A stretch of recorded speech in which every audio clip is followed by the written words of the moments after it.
is one cold morning. I was hoping for a beautiful sunrise to show you over all of this downtown skyline here, but we didn't get it. We did not get nice weather. It is freezing cold out today, lots of wind chill. So you can see from some of the B-roll, there's a lot of crashing waves and ice, and yeah, it's pretty cold out here, so I'm gonna make this a bit quicker than I thought. So, as you've seen from the title of the video, why renting is better than buying.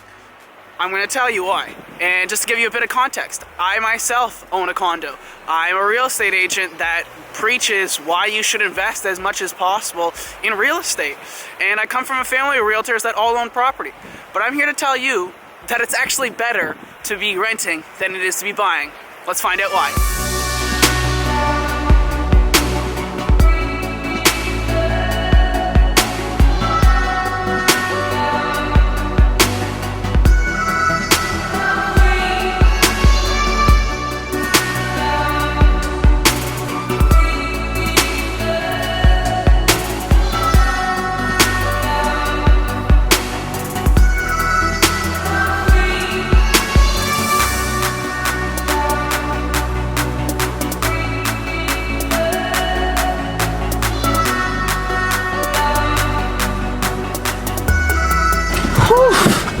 My God, it is cold out there. It's another freezing day.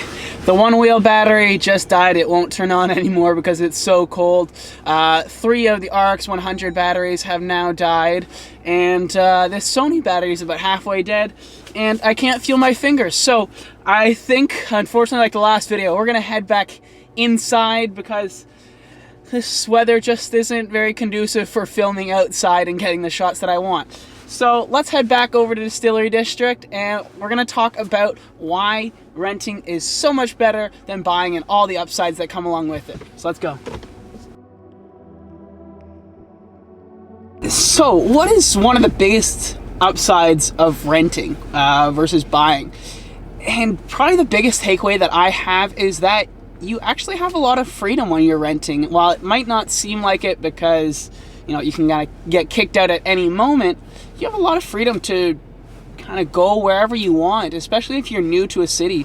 My own experience, I went to school in Vancouver. I went to UBC, and I moved back to Toronto, and I didn't want to live with my parents. I knew that for sure, but I didn't really know which area I wanted to live in. I didn't know what worked best for me.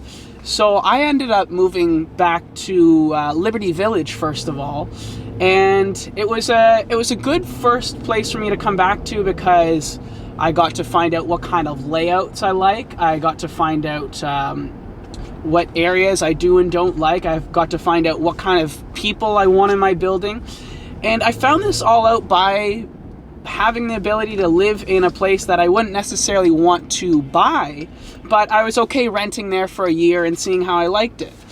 And this worked out really well because after that 1 year, there was a lot of problems that came up with that building and that particular unit. Unfortunately, there was a meth lab explosion on the 6th floor that was pretty extensive. That was kind of crazy. It blew both of the elevator doors right off their hinges and into the opposing unit doors, which is kind of crazy.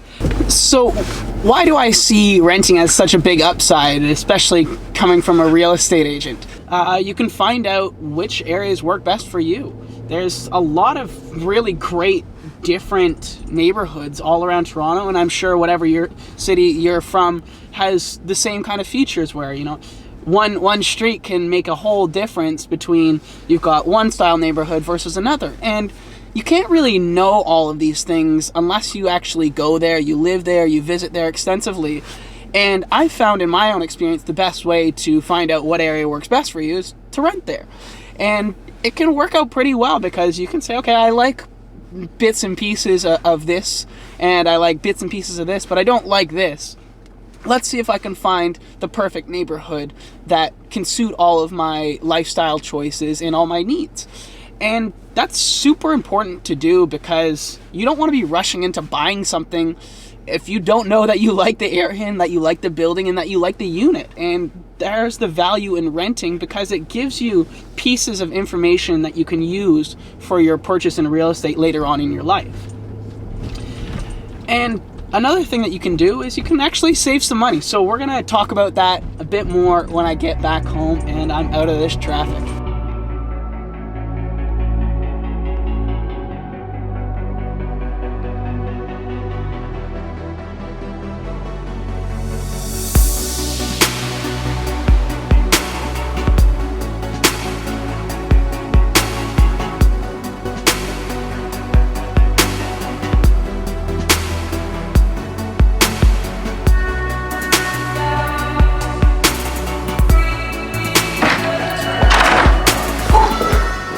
Okay, we're back in, out of that cold. That was, again, freezing. Okay, 2 seconds. I'm gonna go and fix this hair. I'll be back, and back. We're gonna talk about how renting can actually save you some money. And this is getting harder to do in Toronto since the prices have been increasing. But a couple of years ago in my situation, I was lucky enough to be looking to rent in the market where there was a bit of a surplus in supply, and I was able to negotiate a pretty good deal.